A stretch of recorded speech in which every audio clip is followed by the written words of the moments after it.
आज नया चैप्टर शुरुआत करने जा रहे हैं जिसका नाम है डाटा कम्युनिकेशन या डाटा संचार। डाटा संचार क्या होता है, डाटा संचार के माध्यम क्या है, कौन कौन से कंपोनेंट है, किस प्रकार से किया जाता है, बैंडविड्थ क्या होती है, डाटा बिट रेट क्या होती है, हम इस चैप्टर में पढ़ने वाले हैं। साथ ही हम जानेंगे प्रोटोकॉल किसे कहते हैं और प्रोटोकॉल कितने प्रकार के हम उपयोग में लेते हैं। तो ये चैप्टर है डाटा कम्युनिकेशन, डाटा संचार। तो सबसे पहले हम डाटा संचार के बारे में जानते हैं कि शब्द का मतलब क्या होता है। तो देखिए आइए दोस्तों, सबसे पहले डाटा संचार क्या होता है, जब दो या दो से अधिक नेटवर्क या जुड़े हुए डिवाइसेज उपकरण के मध्य डाटा का आदान प्रदान होता है, इस क्रिया को डाटा संचार कहते हैं। दोस्तों हमने चैप्टर नंबर 8 में पढ़ा था डाटा कंप्यूटर नेटवर्क किसे कहते हैं।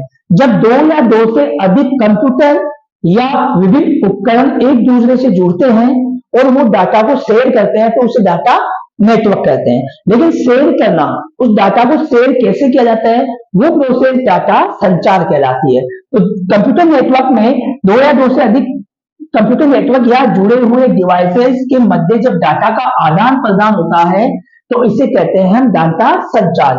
डाटा संचार जो शब्द है वो दो शब्दों से मिला बना है, एक है डाटा और एक है संचार, दो शब्दों से मिलकर बना हुआ है। और हमने चैप्टर नंबर 7 में पढ़ा था डाटा किसे कहते हैं। कोई भी रूप, फैक्ट या फिगर डाटा कहलाता है, जिसमें टेक्स्ट आ सकता है, इमेज आ सकती है, वीडियो, ऑडियो, वेब सब कुछ आ सकता है जो हमें डाटा यानी इंफॉर्मेशन बनाने के में सहायक होता है, उसे डाटा कहते हैं। तो कोई डाटा का मतलब होता है कोई भी रूप है, टेक्स्ट हो सकता है, इमेज हो सकती है, ऑडियो हो सकता है, तथा संचार का अर्थ है उस डाटा को भेजने की क्रिया। डाटा को एक स्थान से दूसरे स्थान पर भेजने की क्रिया को हम कहते हैं डाटा संचार। अब देखो डाटा संचार के कौन कौन से कंपोनेंट है। अगर एक स्थान से दूसरे स्थान पर भेजेंगे तो हमें कौन कौन सी चीजें अवेलेबल होनी चाहिए, कौन कौन से कंपोनेंट है, तो वो देखते हैं। सबसे पहला कंपोनेंट जो है मैं बताऊं आपको, डाटा संचार के लिए मुख्य 5 कंपोनेंट है, सेंडर, रिसीवर, संचार, माध्यम, मैसेज और प्रोटोकॉल। दोस्तों कितने से अपने पास है, 5 है, और इन पांचों के बारे में हम देखने वाले हैं कि बेसिक इंफॉर्मेशन कहूं तो वो क्या होगी। अब यहां देखते हैं सबसे पहले वो 5 कौन कौन से हो सकते हैं और किस प्रकार से डाटा देगा। देखो हम अगर एक मैसेज, एक दोस्त को मैसेज भेजना चाहते हैं और अपन है सेंडर, भेजने वाले, कौन है, सेंडर, भेजने वाला, मैसेज को भेजने वाला। हमें इस मैसेज को भेजने के लिए कोई ना कोई माध्यम चाहिए। माध्यम यानी वायर्ड या अनवायर्ड या वायरलेस की बात कर सकते हैं। तो यहां से यहां तक कोई माध्यम तो चाहिए ना, जिस माध्यम से वो डाटा आएगा कहां तक, रिसीवर तक। रिसीवर यानी प्राप्तकर्ता, प्राप्तकर्ता तक, यानी भेजने वाला सेंडर कोई मैसेज भेजेगा। क्या भेजेगा, मैसेज, मैसेज यानी संदेश, संदेश भेजेगा। संदेश भेजेगा तो उसे देखो, एक हो गया भेजने वाला, भेज क्या रहा है, कोई भी संदेश। संदेश में हमारे पास टेक्स्ट हो सकता है, इमेज हो सकती है, ऑडियो हो सकता है, चैटिंग हो सकता है, वाक्य हो सकता है, सेंटेंस होता है, जैसा भी जो भी है, और साथ में एक रिसीवर होता है। तो एक तो सेंडर हो गया, एक मैसेज हो गया, एक रिसीवर हो गया। अब हमारे पास एक माध्यम होगा, जिस माध्यम के द्वारा यहां से लेकर यहां तक डाटा आएगा, उस माध्यम को कहा जाएगा नेटवर्क या संचार माध्यम। उसके बाद में एक चीज और कि यहां से यहां तक भेजने में कुछ तो नियम लगते होंगे या नियमों के समूह या बहुत सारे नियम लगते होंगे, उन्हें कहते हैं हम प्रोटोकॉल। तो ये 5 जो हमारे पास कंपोनेंट है, एक सेंडर है, एक माध्यम है, एक रिसीवर है, एक मैसेज है और एक है नियमों का समूह प्रोटोकॉल। ये 5 चीजें, 5 कंपोनेंट डाटा संचार में उपयोगी होते हैं। चलो अब देखते हैं, ये 5 कंपोनेंट है। 5 कंपोनेंट में से पहला है सेंडर। सेंडर नेटवर्क पर संदेश भेजने वाला उपकरण या डिवाइस सेंडर कहलाता है। दूसरा अपने पास है रिसीवर, नेटवर्क पर सेंडर द्वारा भेजे गए मैसेज या संदेश को प्राप्त करने वाला या जो प्राप्त करता उसे क्या कहते हैं, रिसीवर कहते हैं। अगला है संचार माध्यम, वह माध्यम जिसके द्वारा संदेश भेजा जाता है, यानी सेंडर जिस माध्यम के द्वारा रिसीवर को मैसेज भेजेगा, उस माध्यम को क्या कहते हैं, संचार का माध्यम। उसके बाद में मैसेज, नेटवर्क पर सेंडर द्वारा भेजा जाने वाला डाटा या सूचना या इंफॉर्मेशन को हम मैसेज कहते हैं। उसके बाद में है प्रोटोकॉल, कुछ नियमों का समूह या कुछ नियम जिनका प्रयोग संदेश को भेजने व प्राप्त करने के लिए किया जाता है। कुछ नियम या नियमों का समूह जिनका प्रयोग मैसेज को भेजने या प्राप्त करने के लिए किया जाता है, उन नियमों को हम प्रोटोकॉल कहते हैं। तो ये दोस्तों 5 कंपोनेंट है हमारे पास जो हमने अभी अभी डाटा संचार के बारे में पढ़ा। अब डाटा संचार में हमारा नेक्स्ट टॉपिक है वो है डाटा संचार के प्रकार। डाटा को हम कितने प्रकार से एक स्थान से दूसरे स्थान, सेंडर से रिसीवर तक भेज सकते हैं। तो सर्वप्रथम हम देखते हैं इसके 3 ऐसे मोड हैं जिनके द्वारा हम भेजेंगे। ये कह सकते हैं कि मुख्यतः 3 प्रकार है जिनके द्वारा डाटा को सेंडर से रिसीवर तक भेजा जा सकता है। पहला है सिंप्लेक्स मोड संचार, सबसे पहला है सिंप्लेक्स मोड। अब इसमें क्या होता है दोस्तों, इस मोड में डाटा का ट्रांसफर या डाटा का संचार एक तरफा की बोलते हैं यूनि डायरेक्शनल होता है, यानी केवल भेजने वाला प्राप्त करने वाले तक ही डाटा जाएगा, प्राप्त करने वाला वापस उसको भेजने वाले तक नहीं भेज सकता, यूनि डायरेक्शनल होता है। जैसे सेंडर केवल रिसीवर को भेज सकता है, रिसीवर वापस सेंडर को कभी नहीं भेज सकता सिंप्लेक्स मोड में। उदाहरण दे सकते हैं, हमारे पास कीबोर्ड या माउस से अपन इनपुट करवाते हैं तो सिस्टम में जाता है, लेकिन सिस्टम से वापस कीबोर्ड और माउस में नहीं आता है। वैसे रेडियो और रिमोट कंट्रोल के जो संदेश है या सिग्नल्स है वो भी एक तरफा होते हैं। हम रेडियो से सिग्नल प्राप्त कर सकते हैं, हम रेडियो से सिग्नल को वापस नहीं भेज सकते।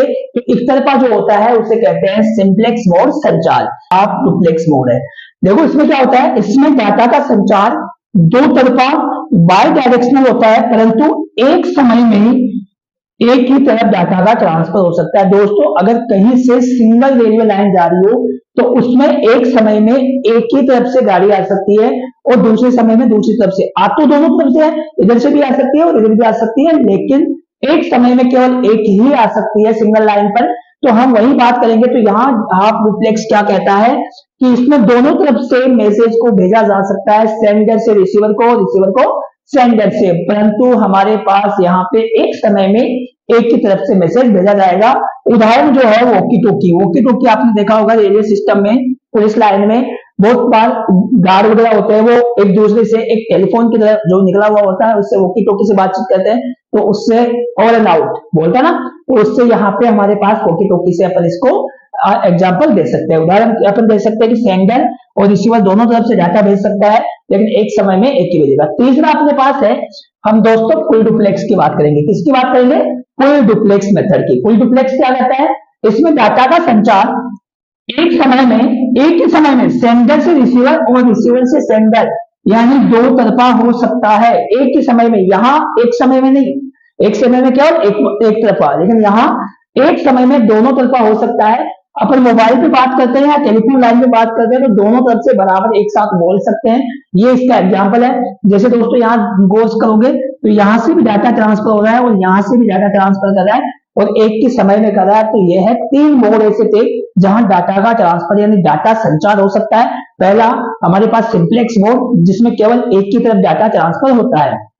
दूसरा अपने पास हाफ डुप्लेक्स, दोनों तरफ होते हैं लेकिन एक समय में एक ही तरफ होगा।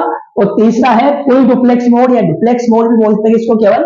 तो इसमें क्या होता है, दोनों तरफ एक ही समय में डाटा का ट्रांसफर हो सकता है, डाटा को संचार हो सकता है। इस प्रकार से हमारे पास 3 प्रकार के डाटा संचार के प्रकार थे। अब बैंडविड्थ किसे कहते हैं? किसी भी चैनल द्वारा एक समय या एक सेकंड में भेजा जाने वाले डाटा की मात्रा को उस चैनल की बैंडविड्थ कहा जाता है। दोस्तों एक समय में या एक सेकंड में कोई भी चैनल कितने डाटा को ट्रांसफर कर सकता है वह उसकी बैंडविड्थ होती है।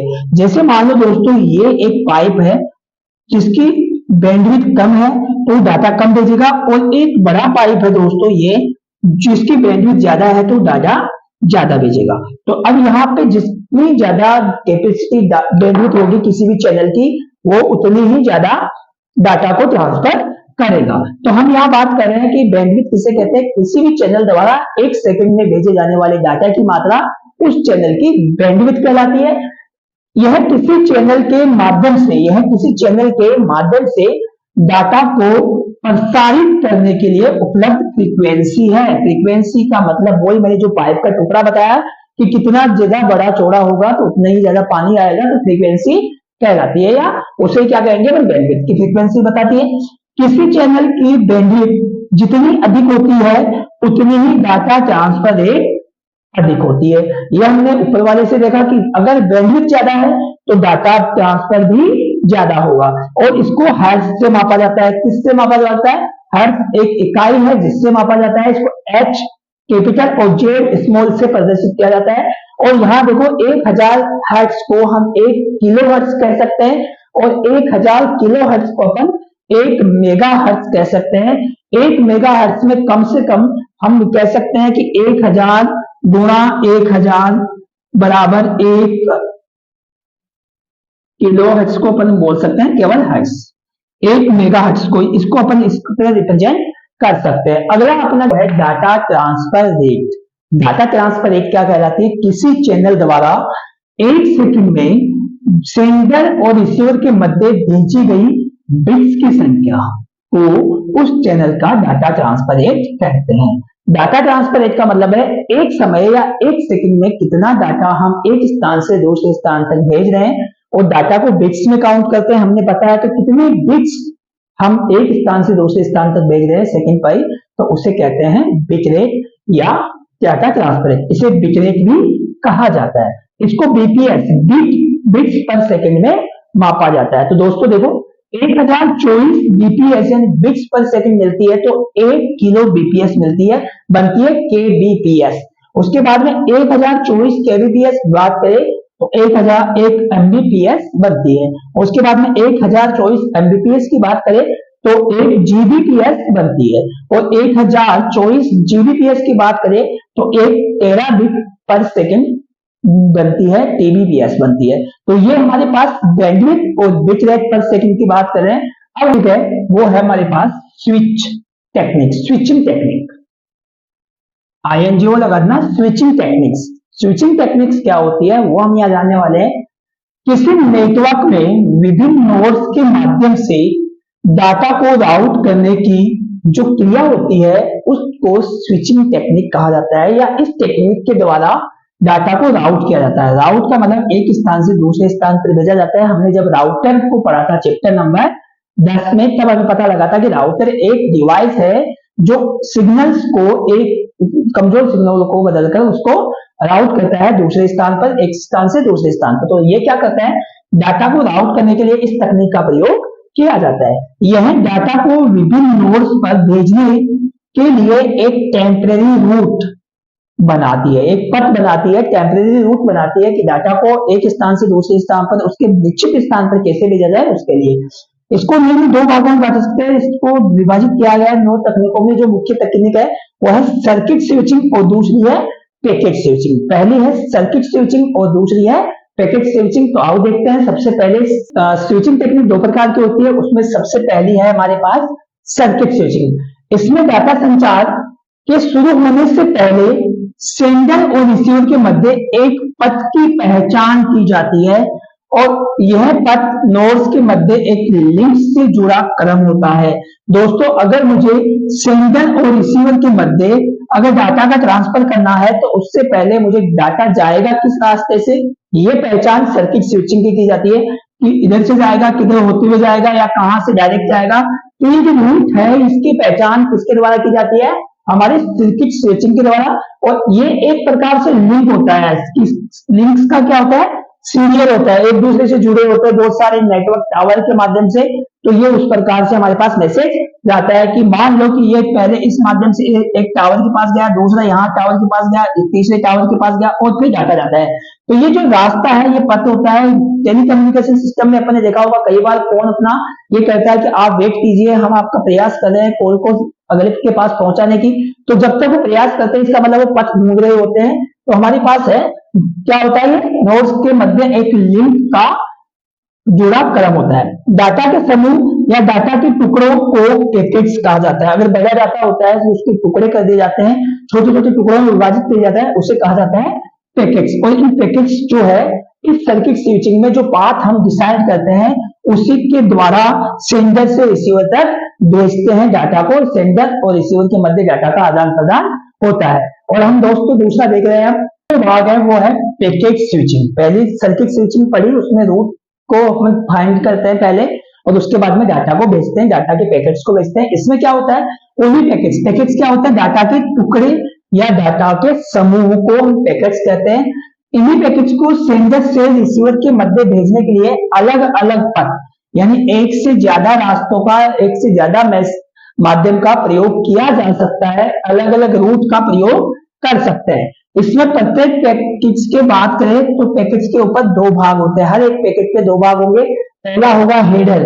हेडर क्या होता है, इस भाग में प्राप्तकर्ता का एड्रेस होता है कि मैसेज जाना कहाँ है, उसका एड्रेस होता है कि उसके बाद जाना चाहिए। दूसरा है मैसेज, यानी इस भाग में वो डाटा या सूचना होती है जो सेंडर रिसीवर को भेजता है। तो किसी भी हमारे पास डाटा का पैकेट है, उसके दो भाग होते हैं। पहला होता है हेडर, हेडर के अंदर प्राप्तकर्ता के एड्रेस होता है, उस रिसीवर के जो दूसरा भाग है मुख्य मैसेज या मैसेज भाग, इसमें सेंडर द्वारा भेजा गया डेटा या सूचना होती है। दोस्तों ये चैप्टर नंबर 11 पढ़ रहे हैं और आज का टॉपिक यही कंप्लीट होता है। इसके बाद हम पढ़ेंगे डाटा संचार के माध्यम कौन कौन से हैं, तो वहां हम देखेंगे नेक्स्ट क्लास में गाइडेड मीडिया किसे कहते हैं, अनगाइडेड मीडिया किसे कहते हैं। गाइडेड मीडिया को हम आगे वायर्ड मीडिया भी कह सकते हैं और अनगाइडेड को क्या कह सकते हैं, वायरलेस मीडिया भी कह सकते हैं। अनगाइडेड कितने प्रकार का होता है, गाइडेड मीडिया कितने प्रकार का होता है, ये हम नेक्स्ट क्लास में जानने वाले हैं। साथ में ही हम जानेंगे ब्लूटूथ किस टेक्निक पे काम करता है और ब्लूटूथ क्या होता है, और WLAN wireless local area network क्या होता है। तो दोस्तों तब तक के लिए हमारे चैनल को लाइक कीजिए, सब्सक्राइब कीजिए और शेयर जरूर कीजिए। तब तक के लिए धन्यवाद। अब फिर मिलेंगे नेक्स्ट क्लास में।